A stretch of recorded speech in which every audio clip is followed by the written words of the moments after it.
Hi, welcome to the 2025 Refresh Renew Summit from Soul Heart Collaboration. I'm your hostess, Jamie Allen Bishop, and I'm here to introduce our next speaker. Our next speaker is Robert J. Faas Jr., who is known to me by Bob, so I'm going to call you Bob. Bob is married to his wife, Heather, with 4 kids of their own and soon to be 7th grandchildren. Wow, amazing, Bob. Congratulations.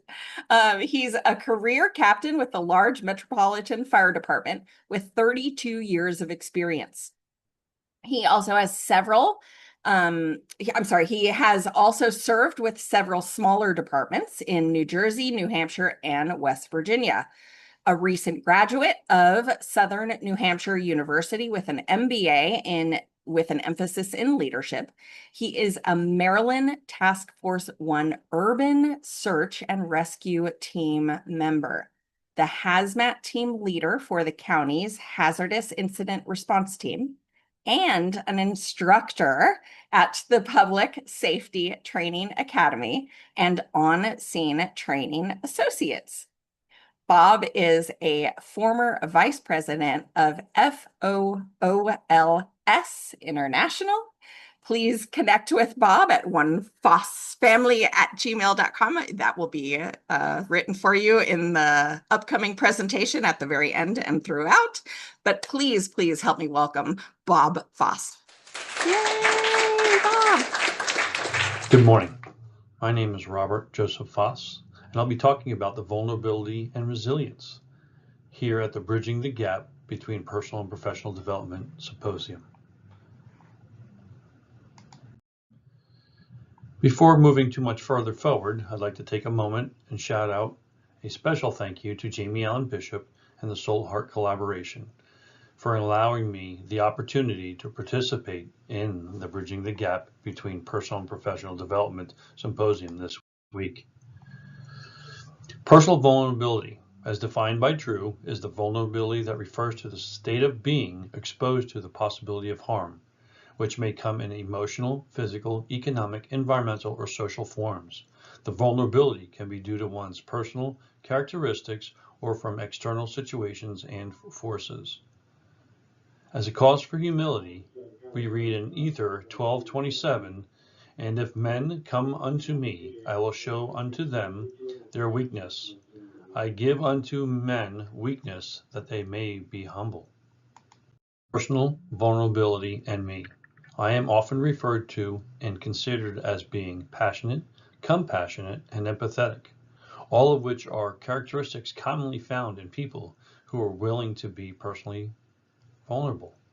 I have found in my personal vulnerability has allowed me to be open about struggles, fears, and/or emotions, and also failures, built in trust in relationships by showing authenticity, created space for deeper connections and emotional well-being.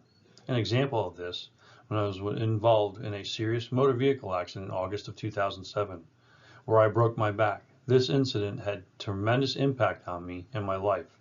I needed help and had to ask for it. This was extremely difficult for me as I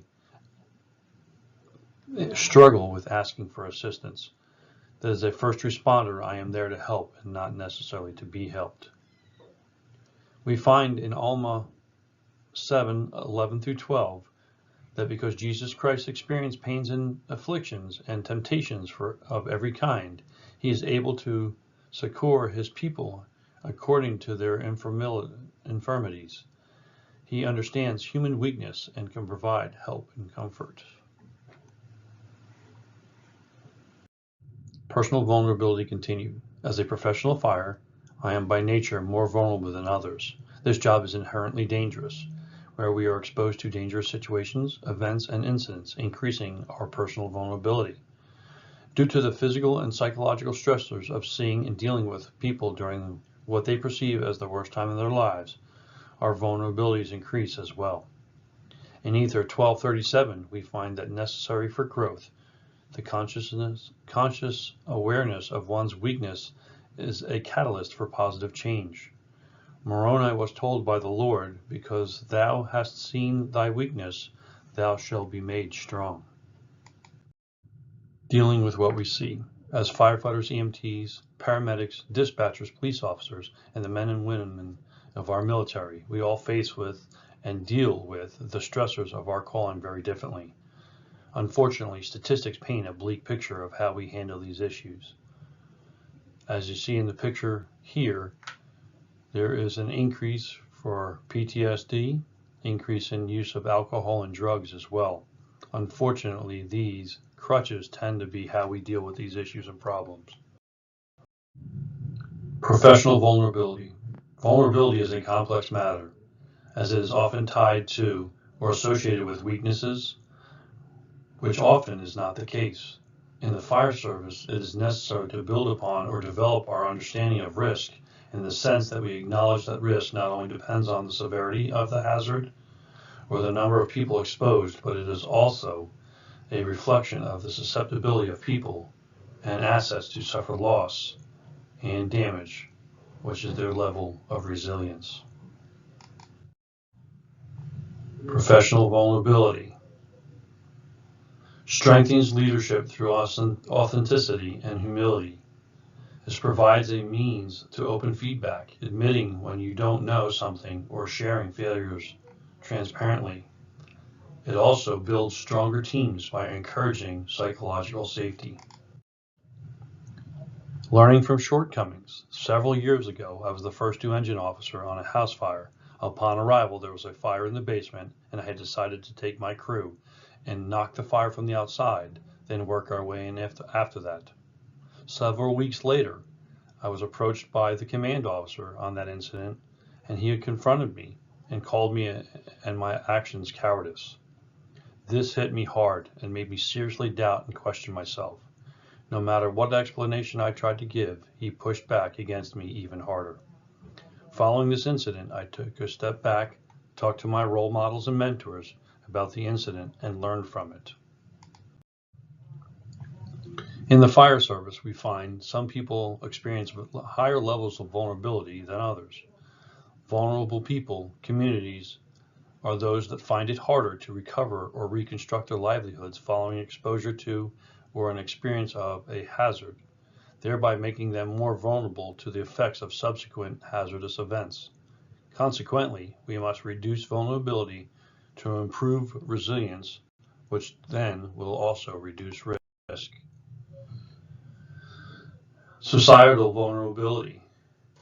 The causes of vulnerability from underlying drivers, for example, socioeconomic processes, to the immediate conditions that present themselves. Example, lower quality housing market conditions can be complex, but by identifying and tracking these causes, we can then identify the vulnerabilities that build pressure on certain communities and alleviate that pressure by taking measures to reduce vulnerability and increase resiliency along the causal chain. Vulnerability within. The fire service-based organizations often have vulnerabilities that are major drivers of risk, and these vulnerabilities keep pushing organizations to be better. Vulnerability in this case refers to the characteristics of an individual, an asset, or a community system that makes it susceptible to the damage from a hazard. These factors that are found socially and historically also increase the vulnerability to fires, injuries, accidents, and even death. We find here the link between vulnerability and resiliency. As we see, the adaptive capacity in the middle shows diversity, institutions, resources, productivity, and coping capacity.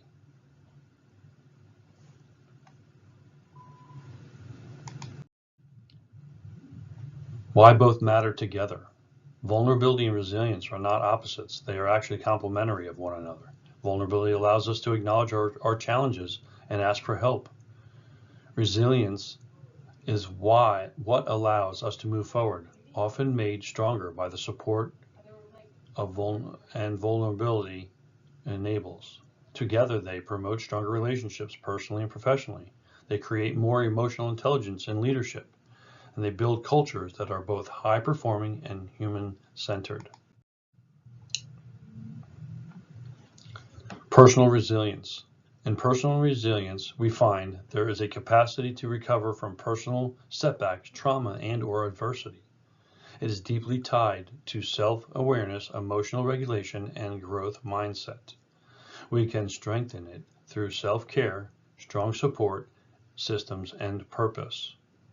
Trials produce growth. Adversity is an expected part of mortality and provides an opportunity for growth and experience, as the Lord revealed to Joseph Smith. Thine adversity and thine afflictions shall be but small moment, and then, if thou endure it, well, God shall exalt thee on high. And this is found in the Doctrine and Covenants 121, 7 through 8. Personal resilience. Early this year, I was hit by several events that both personally and professionally that truly rattled me. On January 11th, a close friend, firefighter that I went to recruit school with, Chris Higgins, died in the line of duty on a fire. On January 16th, my birthday, my mother, who had been diagnosed with brain cancer and was living with us post-surgery, passed away.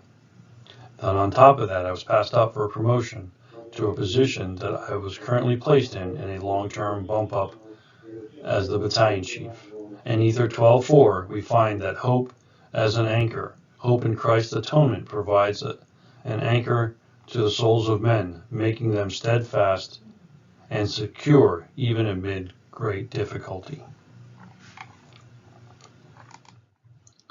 Professional resilience. Fortunately, our resilience as an organization has allowed us to fail forward in difficult situations. The 4 primary factors that our organization has identified will help develop resilience, and then, when hazards are encountered, maintain a response capacity, assist in the initial post-shock recovery. The ability to navigate change, setbacks, or stress in a work environment while maintaining performance is tied to the adaptability, confidence, and support from leadership and peers, and is essential for navigating challenges like staffing shortages, critical incidents, and/or organizational change. The Lord's strength is sufficient. The Apostle Paul's statement, "For when I am weak, then am I strong," demonstrates that God's power is made manifest in human weakness. This is 2 Corinthians 12, verse 10. When individuals humbly and faithfully turn to Christ, His grace can transform their weakness into strengths. Professional resilience. Staying mission focused after a difficult incident or operational failure. Leading a team calmly through crisis or uncertainty. Advocating for change or improvement even after past efforts have failed. Resilience. Through community risk reduction efforts, we are re-educating people about the hazards present in the environment, preparing them to react appropriately or redundancies that we have built into many components and aspects of the organization. We have often remedied these vulnerabilities as they have come about. Efforts like out of hospital community risk reduction, or CPR rather, cardiac arrest patients from bystanders. In this picture, you find my shift, who was involved with a scenario where the gentleman seated in the wheelchair in the front went into cardiac arrest. This individual was the father of a Montgomery County Fire Rescue employee and somebody that my family has known for a number of years. Fortunately, through the hard work, effort, and determination of my crew and the resilience of the individual involved, he was able to come visit us at the fire station, and they spent the evening with us for dinner.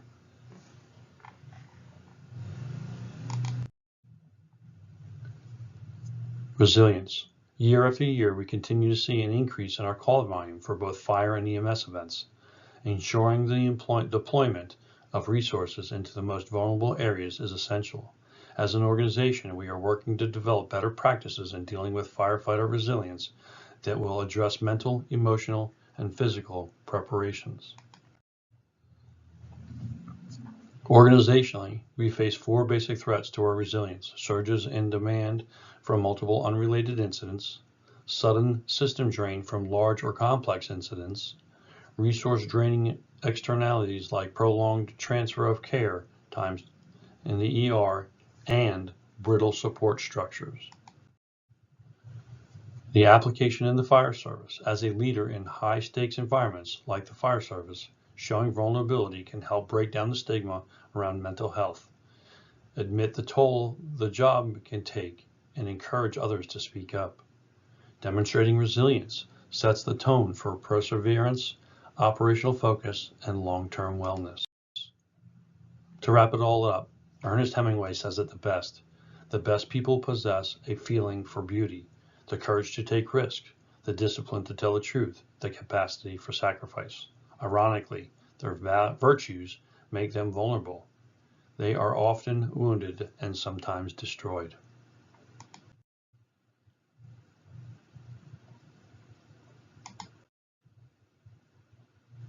I'd like to thank you for your time, for spending time with me here today. Feel free to contact me at any time. My information is here. Again, I'm Robert Joseph Faas Jr. And the easiest way to get me would be at my email address, is onefaasfamily@gmail.com. Thank you and have a great day.